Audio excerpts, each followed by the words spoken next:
Hello and welcome everybody to the Fed Impact webinar on COLAs versus pay raises.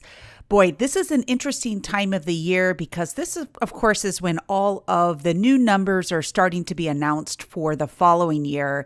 And there always seems to be a little bit of confusion between COLAs and pay raises. Who's affected, when do they get it, and what you need to know. So I knew that this was going to be a very timely webinar to be able to deliver today. My name is Chris Kowalik. I'm the founder of ProFeds, and I will be your presenter today.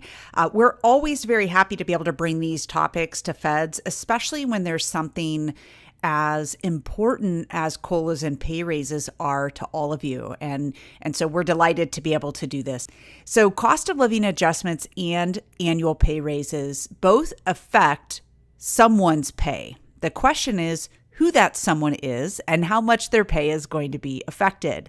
So for today's session, we need to differentiate between COLAs and who gets those and pay raises and who gets those as well. Okay. You do not want to confuse the two, and you always want to know which one you should be looking at based on where you are in your career.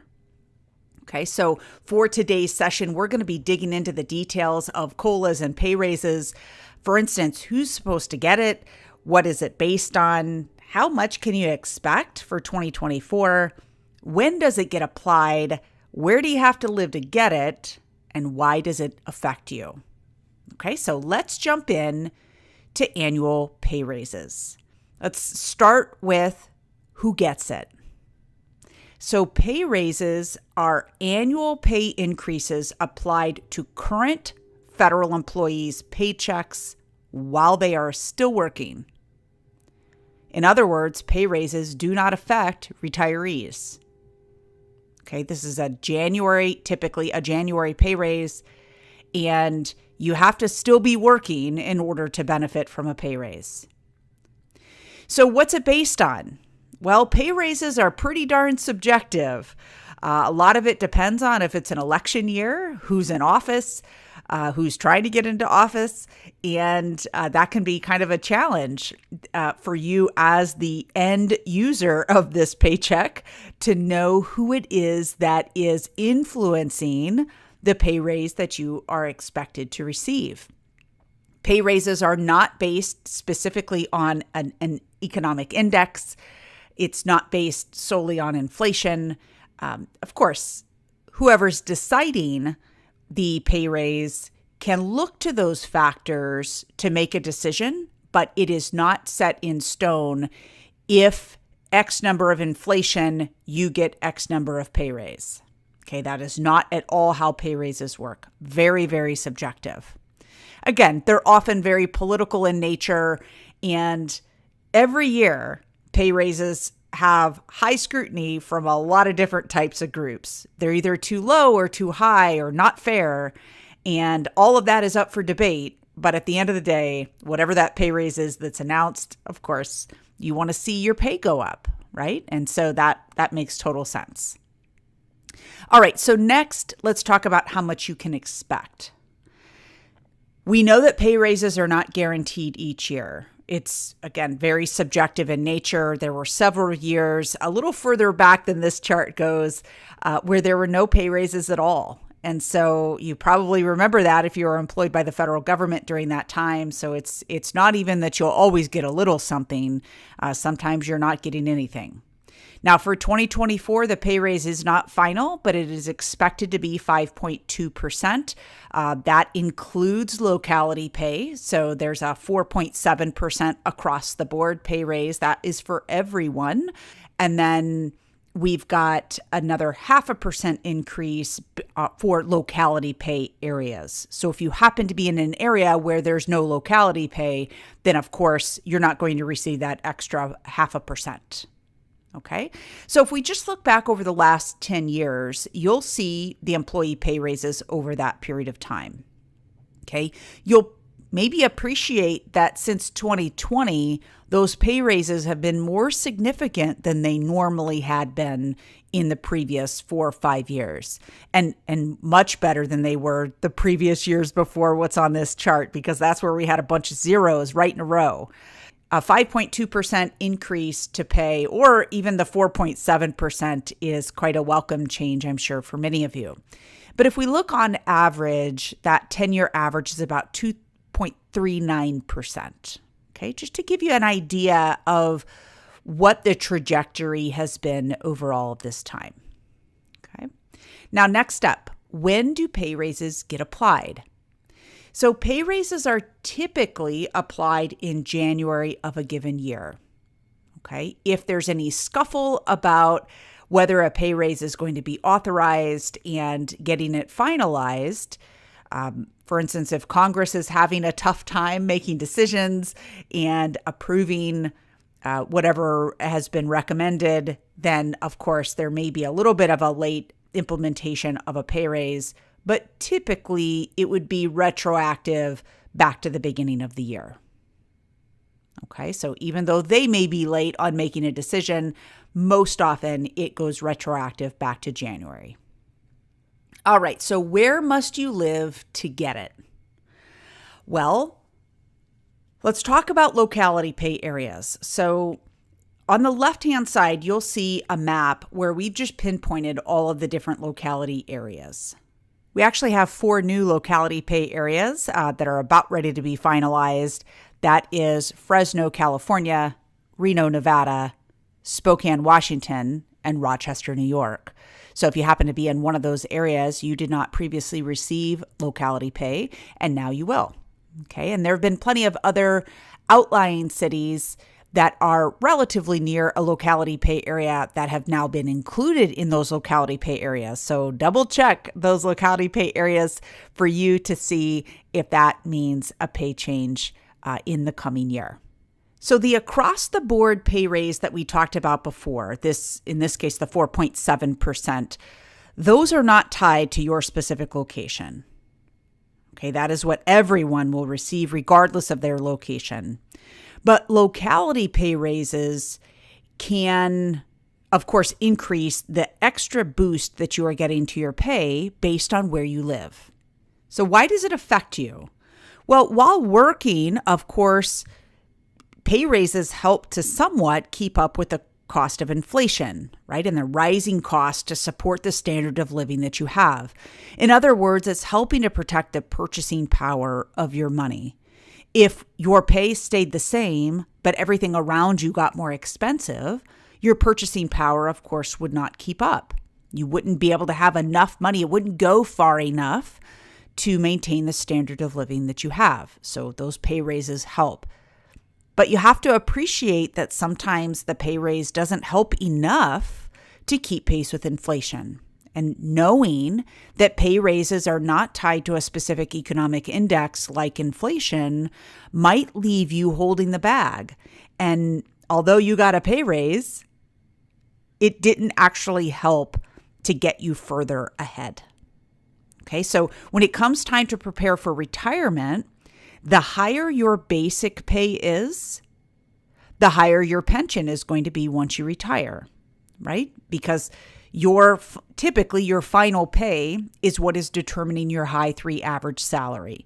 And we did a whole webinar on the high 3 and what goes into that calculation. I encourage you to go watch it if you're not terribly familiar with the high 3.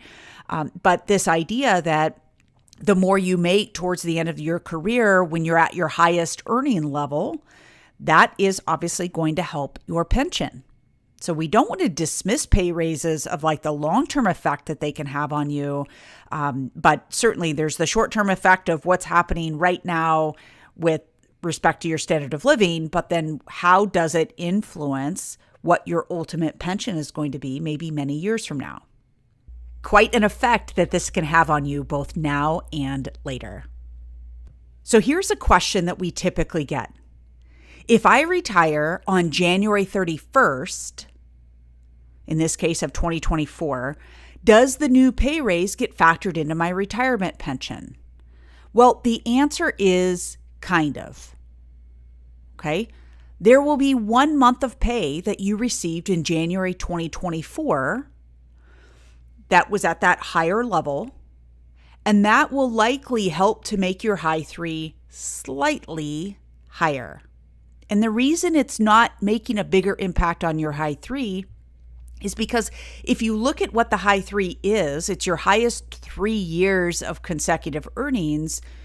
January of 2024, in this example, would only be one of 36 months included in the high three calculation. So does it help? Yes. Does it help in an astronomical way? No.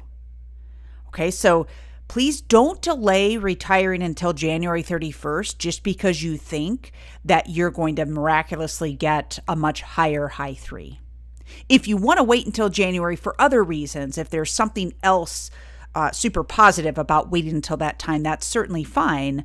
But you are not going to have this super significant change to your high three just because you spent 1 month in a new pay level. All right, let's switch gears here and talk about those cost of living adjustments. So, who gets it? Well, COLAs are the annual inflation adjustment applied to former federal employees, either under the CERS or FERS pensions, while they are retired. So, COLAs do not affect employees at all. They affect retirees. Okay, so very important that we understand the difference. And I think I know where some of the confusion with COLAs come in. Oftentimes, people think of a pay raise as an adjustment to your pay to support your cost of living. And so they think that's a COLA, when in fact it's not. So COLAs with respect to federal workers apply only to you once you are retired. Okay. I also know that on the military side, we often refer to COLAs as the special type of pay that you get based on where you live. Well, as a federal worker, we call that locality pay, which is different than a COLA. Okay, so I understand where the confusion comes into play, but we've got to get the terminology right so that when you're seeing all these numbers come out in the media, that you understand what you're affected by and what you're not. Okay, so again, cost of living adjustments only apply to retirees. Okay, and of course, COLAs are also applied to Social Security benefits that someone might be receiving. That's another application of COLAs. But as far as being a federal worker, it is simply applied to your CERS or FERS pension. So what's it based on? Well, this is not subjective by any stretch. Okay, the Bureau of Labor Statistics sets a number called the CPIW. It's the Consumer Price Index for wage earners, and it's based on the rising cost of a slew of different things, a pretty broad scope of costs that they're looking at. And I won't get into the details of how the COLA is calculated, but looking at all of these things that an average person would be paying for, how have those changed year over year? Okay, housing, food, groceries, medical care, travel, transportation, all of these pieces that you see on here are included in this index. Okay, so I have some good news and bad news for you. The good news is if you are a CERS retiree, you are going to get whatever this number is that's released. And this is essentially tracking inflation. So when we think about inflation numbers, it is based on CPIW. It is how much more expensive things are now than they were this time last year. That is what determines the CPIW. So when the CPIW is high, so greater than 3%, then the CERS retiree, again, is going to get that CPIW. But FERS retirees get that number minus 1%. And 1% might not seem like a big deal, but it's 1% for maybe 3 or 4 or 5%. And so that becomes a big chunk of the COLA that you're not going to get because you're a FERS retiree. Now, in the event we have a moderate CPIW, somewhere between 2 and 3%, again, those CERS retirees are going to get whatever that number is, but FERS retirees will get 2%. And then if we have a low CPIW, that is less than 2%, CSRS and FERS retirees get the exact same change to their pension for that following year. Okay, so there's a definite scientific way that this number is being calculated. It is not based on who's in office, any kind of political poll, any kind of pandering, any of that. This is simply based on the entire United States cost of living, and that inflation number, that is what determines the CPIW, which ultimately determines the cost of living adjustment that is applied to the pension. So how much can you expect? Well, we know that COLAs are not guaranteed. If we have years of deflation or no movement at all, then of course there will be a 0% CPIW or 0% COLA. We saw that actually in 2016. You'll see in the table on the right-hand side, both CSRS and FERS retirees got nothing added to their CSRS or FERS pensions. Now for 2024, the 3.2% CPIW was just announced. That translates for CSRS retirees to get 3.2%, just like the CPIW was announced, but FERS retirees get 2.2%. Okay, remember, you're going to be a point behind when CPI is high. So if we look back over the last 10 years, we're going to see for CSRS retirees a 2.75% increase. And for that same period of time, the FERS retirees would have received an increase of 2.37% on average each year. Okay, so it gives you an idea of the differences between the CSRS and FERS pensions and how they change over time. So when does it get applied? Here's probably the most confusing part of COLAs, and we just need to get this straight. So some important dates that we need to know. Typically, the COLA is announced in mid-October. Okay? It is applied to the December pension check, right? To that accrual of the December pension. But that December pension isn't paid until January. So it's applied to December, but it's payable in January. Now, CSRS retirees are going to receive cost of living adjustments to their pension regardless of their age, but FERS retirees will receive COLAs beginning in the year in which they turn 62. Okay, there is a small exception to that, and that is our law enforcement officers, firefighters, and air traffic controllers. They're going to receive cost of living adjustments immediately, regardless how old they are when they retire. Now, that very first COLA that you receive as a retiree may very well be prorated based on the number of months that you were retired in the prior year. So we're going to look, it's kind of a weird year that they're looking at. They say from December to November of the prior year. So in this case, December of 2022 to November of 2023. How many months of that year were you set to receive a pension check? You're going to get that prorated amount. Okay, so we need to understand when this really kicks in and when it doesn't, and not make a rash decision on when you plan to retire based solely on when COLAs are announced and applied. All right, so here's a question just to give you a sense of how this works. So the question is, if I retire December 31st of 2023, do I get the COLA in January of 2024? Again, the answer is no.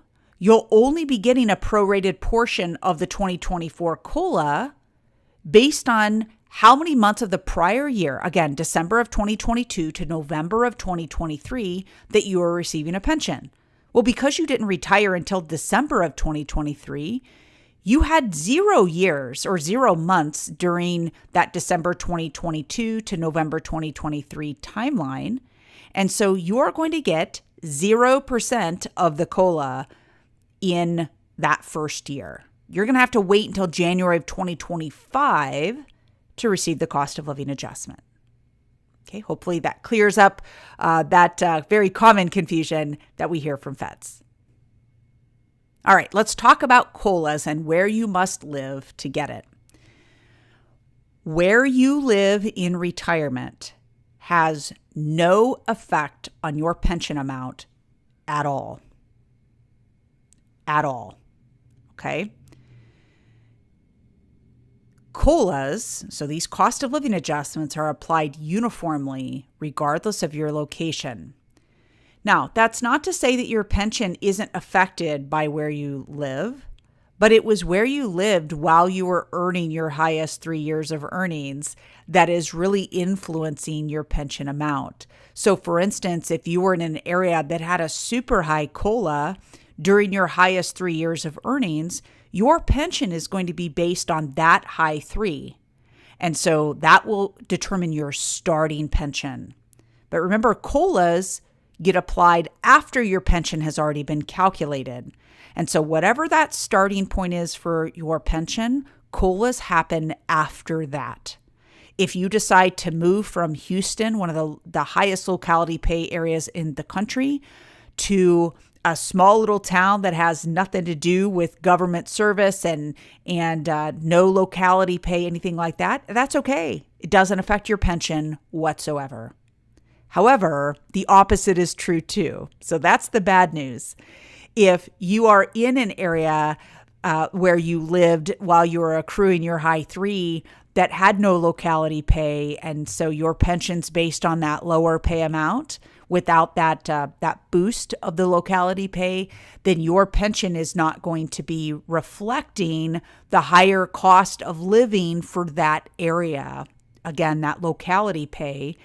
And so if you decide to move from that area to an area that is more expensive, I'll use Houston as an example again, at that point, your pension check doesn't go up for that purpose. It will go up based on this CPIW, right? That's announced every year, but it is applied uniformly regardless of where you live at the time that you are receiving it. Okay, so again, this kind of goes back to that confusion of what COLA means, and we want to differentiate that from the locality pay that's used to support your standard of living while you are working, and not confuse that with the cost of living adjustment that is applied to a retiree's pension. So why does it affect you? Well, COLAs are pretty critical to somewhat retain the purchasing power of your pension money. Without COLA, and I would argue even with COLA, you have to rely more heavily on other assets, like the thrift savings plan.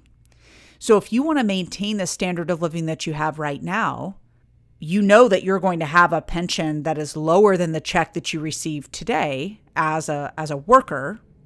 If you don't have enough to pay the bills and live the lifestyle that you want, you're going to have to rely on other accounts like the TSP, maybe 401ks, IRAs that you have out there, whatever the retirement products are that you have.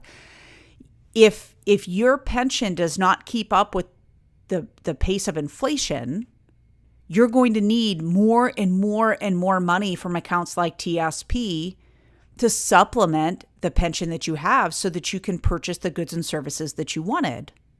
The problem is that if that's all traditional money in the TSP, that's all going to be taxable to you. So not only did you take more money from an account to begin drawing down on that account and using it, you're also increasing your tax bill.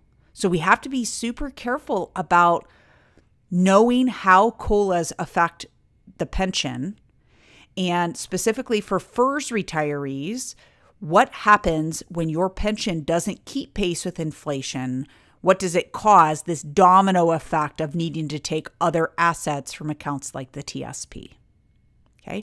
Now, I do want to point out, it's not all doom and gloom. When we look at COLAs as they're applied to federal pensions, for one, I'm grateful, even for the diet COLA that FERS retirees get, where they're not getting the full CPIW. And the reason is that most of the remaining private sector pensions, if you can find one, don't have a COLA at all. So if you have a pension that is $10,000 a year, let's say, just to make things simple, it will remain $10,000 a year for the rest of your life out in the private sector. So you don't have that problem as a federal retiree. And so for that, I'm very grateful that at least there's a COLA in place, even though it's maybe not a perfect testament to the inflation that you're experiencing. So let's recap. I want to show you what happens if you are a retiree or you're still working and how the COLAs and pay raises will affect you. So what happens if you separate at the end of October of 2023? Do you get the 2024 pay raise? The answer is no. You're not going to be an employee during that time, and so you naturally will not receive that pay raise. But do you get the COLA? The answer is yes. You will start to get 1/12 of the COLA starting in your January pension check. The reason being is that November would have been the first pension month that you had. And remember, we're looking at December of the prior year to November of the current year where the COLA is announced to determine how many months of that year you were receiving a pension check. In this case, you would have only received the November pension check, and that will mean that you get 1/12 of the COLA starting in January. Now, for those employees who retire in November or December of this year, they will receive neither one. You won't get the pay raise and you won't get any cost of living adjustment for the 2024 COLA. You're going to need to wait until 2025 to begin receiving any of that cost of living adjustment. Now, for anyone who separates at the end of January 2024, do you get the pay raise? Well, the answer is yes. But remember, it's only going to count for one of the 36 months of the high 3 average. So it's not going to make a super significant difference in your ultimate high 3 that is used to calculate your pension. Do you get the 2024 COLA? Gosh, the answer is no. For the same reasons that we talked about for November and December, you simply were not retired in time to be able to get that COLA for 2024, but you'll be in line to get it for 2025, at least a portion of that COLA. Now, February of 2024, same kind of concept as January. Yes, you will get the pay raise, and it'll count for 2 of the 36 months of your high 3 average. Again, all of this is assuming that your highest pay is here at the end of your career. But it is important to recognize you will not receive the 2024 COLA either. Okay, so hopefully we're kind of zooming in on these 5 months right around the end of the year to answer those questions of those pending retirees that you're employed right now, but you're about ready to step into retirement and how all of this affects you. Now let's do some wrap up and next steps. Quick wrap up, pay raises and COLAs are paid in very, very different ways, and neither one of them are guaranteed. Okay, we should appreciate that this is all calculated based on a number of different factors. Some of them are very objective, some are very subjective, and knowing which ones you are entitled to, super, super important. You should not base your decision to retire solely on a pay raise that is expected or a COLA that is expected. Please look at the bigger picture, making certain that you are actually in good shape to retire before you make that decision. And here's one of our training mantras that we really focus on in our workshops, webinars, podcasts, whatever it is. That is, when you know your numbers, your financial decisions become obvious. If you don't understand what your pension is going to be and what retirement is, kind of how that's lined up for you based on all the assets that you have, it makes it very difficult to make great financial decisions to know that it's time to retire. So please do not look at pay raises and COLAs in a bubble. Look at those in context to the bigger picture that you have so that you've got great numbers to make decisions from. All right, so our job here at ProFeds is to help federal employees retire with confidence. The very best way that we can do that is to get you into one of our workshops. So the workshops that we do are in-person training sessions. They are full day. There is no cost for you to attend. And during that session, we cover all of the federal benefits topics and the decisions that you're going to need to be making. The best part about the workshop is that after the workshop, you have an opportunity for some one-on-one help if you need some clarity to get your numbers right and understand how your federal benefits affect your bigger retirement plan. So we want to help you be the hero in your own retirement story. You have what it takes to be able to get the retirement that you want, but it doesn't come to you by accident. You have to wake up and make it happen. So we're here to help in that process. You can see all of the details of the Fed Impact Workshop by going to fedimpact.com/attend. You'll see all the locations and dates available for registration right now. All right. I want to thank you all for joining us. We're really delighted to be able to bring these updates to you and keep you focused on the things that are most important for you to be able to live the retirement that you want.